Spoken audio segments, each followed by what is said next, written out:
Olá pessoal, bom dia, tudo bem? Nesta aula de hoje nós vamos continuar falando sobre o estudo das concentrações de soluções. Nós estamos calculando as concentrações, as quantidades de soluto sobre determinada quantidade de solução, né? Sempre lembrando que eu posso expressar esses cálculos de concentrações de várias formas diferentes. Nós já falamos sobre a concentração comum, que é a concentração grama por litro. Já falamos da concentração molar, que é a concentração mol por litro. E já falamos das porcentagens, como expressar uma solução em porcentagem, seja em massa por massa, massa por volume e por volume, ok? Bom, nesta aula de hoje nós vamos falar sobre o ppm e sobre fração molar. Eu vou dividir essa aula em duas partes. Primeira parte eu vou falar sobre partes por milhão e depois, na segunda parte da aula, eu falo sobre a fração molar. Então vamos lá? Bom, aqui eu tenho algumas gravuras que eu já até mostrei para vocês em aulas anteriores sobre qual a importância de nós entendermos uma expressão de um determinado soluto sobre uma determinada solução. Então, por exemplo, aqui, nesse rótulo aqui de soro fisiológico, a 0,9% está expresso em porcentagem e está expresso em massa por volume. Então, eu sei quanto de soluto, e qual é o meu soluto aqui? É o cloreto de sódio, quanto que eu tenho num determinado conteúdo em termos de volume. Então, eu sei quanto de sal que eu tenho nesse frasco. Então, através das concentrações, eu permito tanto calcular, para saber a quantidade total de soluto que eu tenho nesse frasco, quanto até preparar. Então, geralmente, nos laboratórios, quando se está se preparando num laboratório de farmácia, por exemplo, numa indústria farmacêutica, eu preciso de preparar uma solução com esta receita aqui. Então, através de procedimentos específicos, eu consigo fabricar várias quantidades de soro fisiológico, mas nesta concentração, sempre mantendo esta concentração aqui, Isso vale para os medicamentos e também na interpretação de uma tabela nutricional. Então, quando eu estou consumindo alimento, por exemplo, se uma pessoa for diabética, ela sabe analisar se tem açúcar ou não, e se essa pessoa está querendo entrar numa dieta alimentícia, ela tem condições de descobrir quanto de açúcar ele está consumindo, por determinada quantidade volumétrica daquele produto, daquele suco, por exemplo. Então, a gente consegue entender, interpretar e calcular, ok? Então, para quem perdeu as aulas anteriores, é muito importante que a gente entenda essa parte de concentração de soluções, ok? Ok, então vamos lá. Nós vamos agora então para a quarta maneira. Para quem perdeu as outras formas, é bom que assistam às outras formas de expressão de cálculos de concentrações. Então vamos para a quarta maneira aqui, que é o ppm, partes por milhão. É uma sigla, tá vendo? ppm. O que significa ppm? Na verdade, é uma relação existente entre soluto, solvente ou solução. Então, continua a mesma coisa. É sempre o soluto sobre uma solução ou um solvente, ok?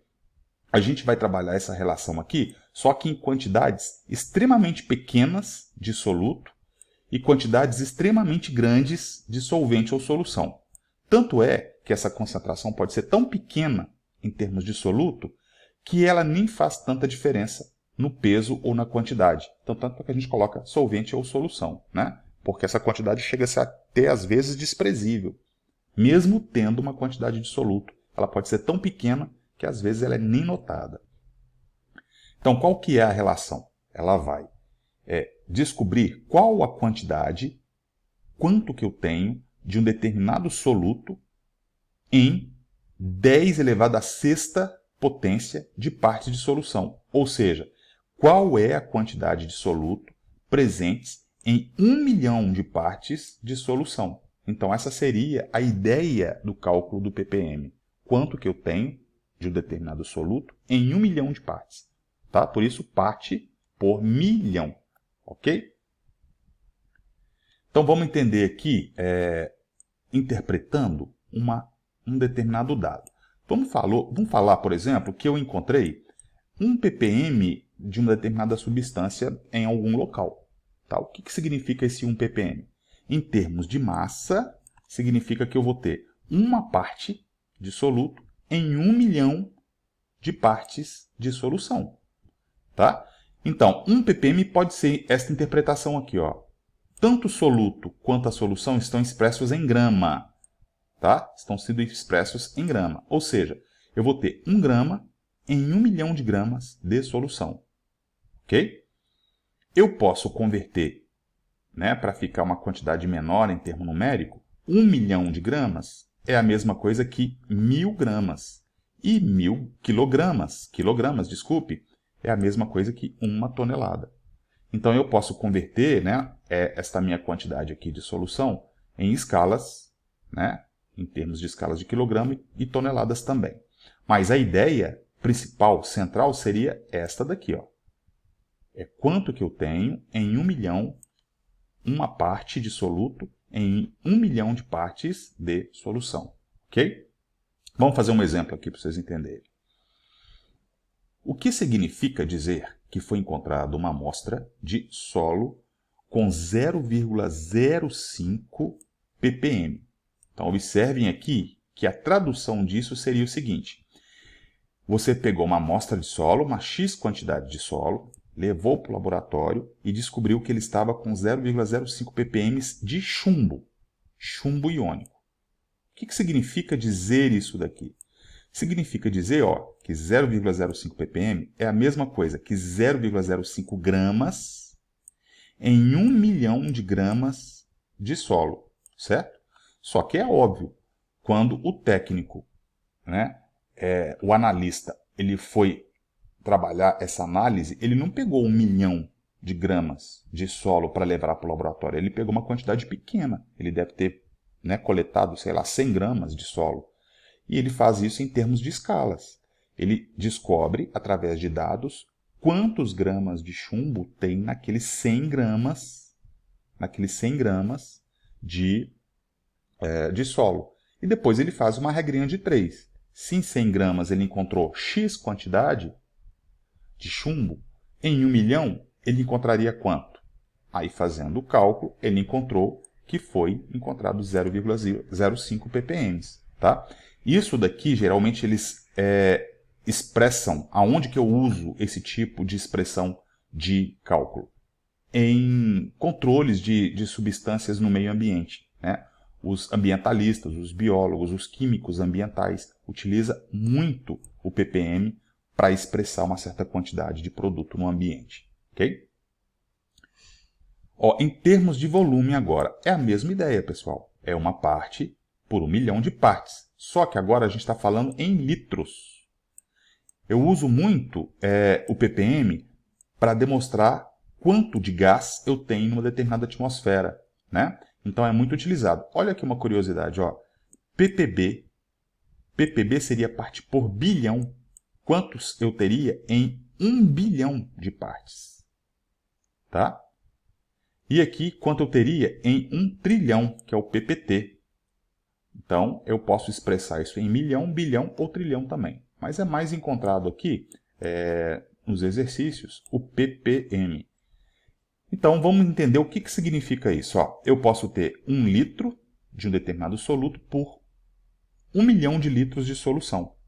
Novamente, eu posso converter esse litro aqui em 1000 metros cúbicos, e 1000 metros cúbicos, ok? É a mesma coisa do que 10 elevado à terceira em metros cúbicos também, né? Que eu posso utilizar esta forma aqui de expressão, ok?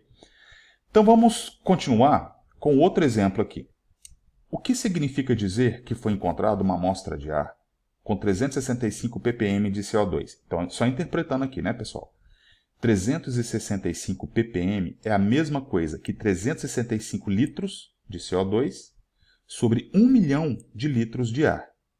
É lógico que eles não coletaram 1 milhão de litros de ar. Eles devem ter coletado, por exemplo, né, sei lá, 2 litros de ar que eles coletaram com uma bomba. Desses 2 litros de ar, eles encontraram X quantidade de CO2. Para aumentar essa escala, porque com certeza 2 litros de ar deve ter uma quantidade muito pequena de CO2, né? para que esta quantidade seja mensurável e em termos de expressão numérico, é aumentado numa escala para 1000. Então, em escala para 1000, quanto que eu teria? E assim, eles conseguem construir tabelas. Existem valores de referências. Então, por exemplo, existe um limite de CO2 na atmosfera que é considerado aceitável. Então, existem tabelas, e essas tabelas são referências. Se nessas análises eles encontrarem uma quantidade superior ao limite, significa que aquele ambiente ele pode estar extremamente poluído ou não, né? Então, nesse período que está acontecendo agora, de pandemia, eles estão medindo a quantidade de CO2 nas grandes cidades. Eles observaram que a quantidade de CO2 diminuiu bastante por causa do movimento dos carros. Então, esta quantidade aqui em referência é expressa em ppm. Eles conseguem expressar quanto de CO2 tem no ar pela concentração em ppm. Ok? Beleza, então? Então, nós terminamos aqui a minha expressão de uma solução em partes por milhão. Daqui a pouquinho a gente vai ver a última forma, que é a fração molar. Ok?